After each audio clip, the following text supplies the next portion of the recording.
Bonjour à tous.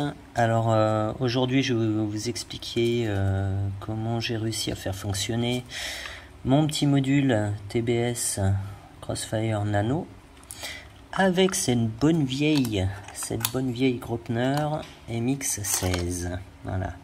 Donc ça fait quelques années que je l'ai. Alors je sais, on peut très bien facilement racheter une autre radio, mais bon voilà, j'aime cette radio, elle fait tout ce que je lui demande.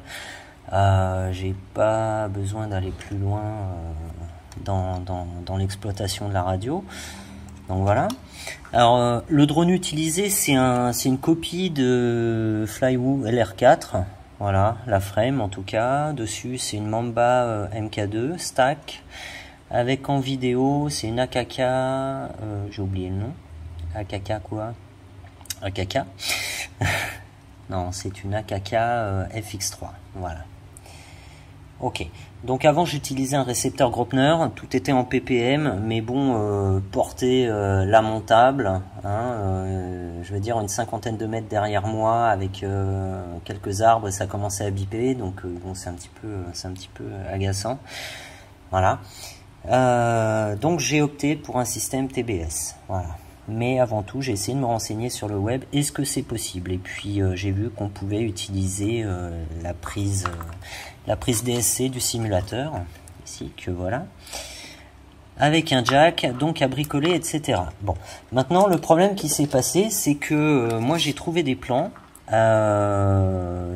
sur internet, enfin des plans, une vidéo en russe. Je pense que les gens qui cherchent et qui tomberont sur ma vidéo, peut-être, auront vu aussi cette vidéo, où la personne explique que voilà, il faut brancher tel pin, sauf que sur le Nano, petite surprise, voilà, ça se passe comme ça, ok, c'est-à-dire qu'on n'a pas des pins verticaux comme ça, mais horizontaux, et on en a beaucoup plus, et il reste à savoir lesquels correspondent à quoi. Donc tout simplement, j'ai regardé sur un site de vente en ligne ici, hein, qui propose des adaptateurs pour convertir avec les anciens systèmes de radio, enfin les anciens slots de certaines radios.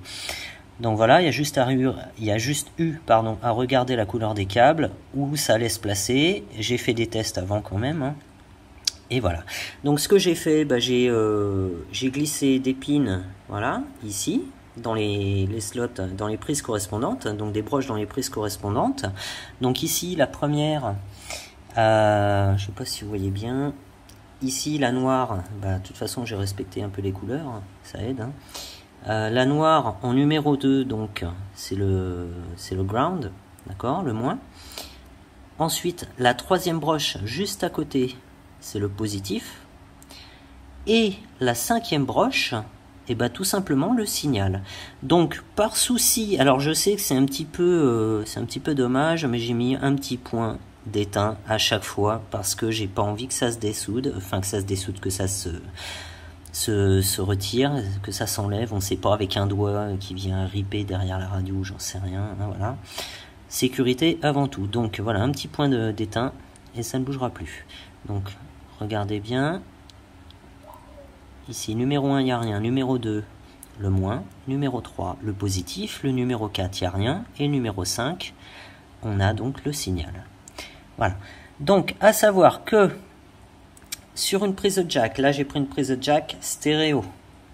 Ok. Je vais essayer de zoomer. Je sais pas si ça va le faire. Si, ok.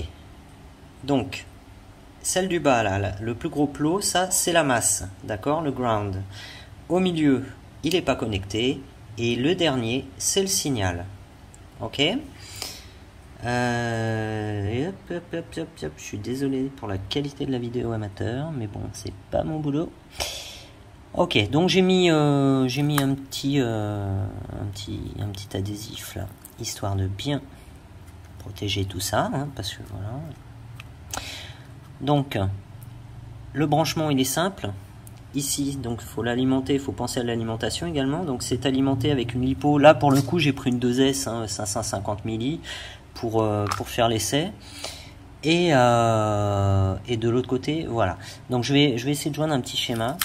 En fait, par rapport à ça, sur le ground. Donc on relie le ground, on relie le moins de la LiPo avec le ground de la prise jack ici, d'accord, sur le slot numéro 2. Le positif, et ben tout simplement on met juste le positif de la LiPo. Et pour le signal, et ben le signal qui correspond à ce petit bout là. Voilà. Donc hop, on rabat le bitonio. Ok. Donc alors le montage, bah moi je l'ai fait comme ça. Après chacun fait ce qu'il veut. Au départ j'étais parti pour coller ça sur la trappe et puis je suis ouais non mais attends après voilà c'est un petit peu le bazar si t'as besoin de changer ta batterie, de recharger ta batterie, il faut tout démonter. Là voilà ça reste accessible et on n'en parle plus. Voilà. Donc en fait un petit scratch là, un petit velcro ici aussi. Hop, voilà, donc ça ressemble pas à grand chose, mais en tout cas ça fait le boulot. Donc, évidemment, quand on branche la prise de jack, la radio s'allume d'elle-même, qu'elle soit allumée ou éteinte. D'accord? Donc ça ne change rien, c'est comme un simulateur. Ensuite, eh ben, je branche ma petite LiPo. Ça serait bien que je mette un petit interrupteur aussi, hein, ce serait pas idiot. Hein.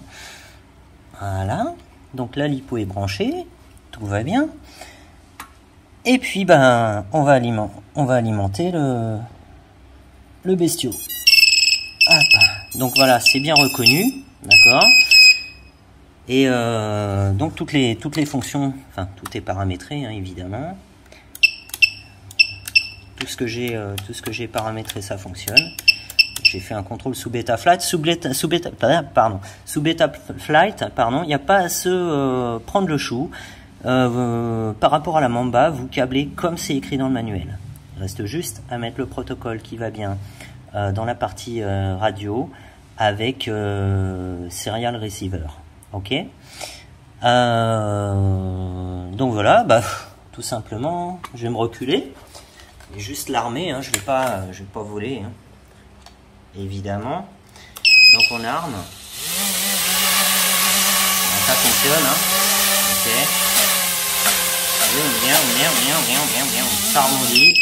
ça rebondit, c'est excellent, c'est bon signe. Il y a juste un petit truc là qu'il faut que je revoie de mon côté, c'est que l'antenne, bon je l'ai placée comme ça, hein, c'est un petit peu le bazar. Je l'ai placée comme ça, mais du coup le drone n'est pas bien à plat, ce qui fait que bon c'est pas top quand on le pose, et puis il y a un risque de frotter l'antenne aussi. Mais bon, j'ai vu qu'il y avait des petits pads à rajouter là, des petits machins, histoire de rehausser un peu le truc. Et puis sinon, si on n'atterrit pas comme un gougnafier, ça devrait bien se passer.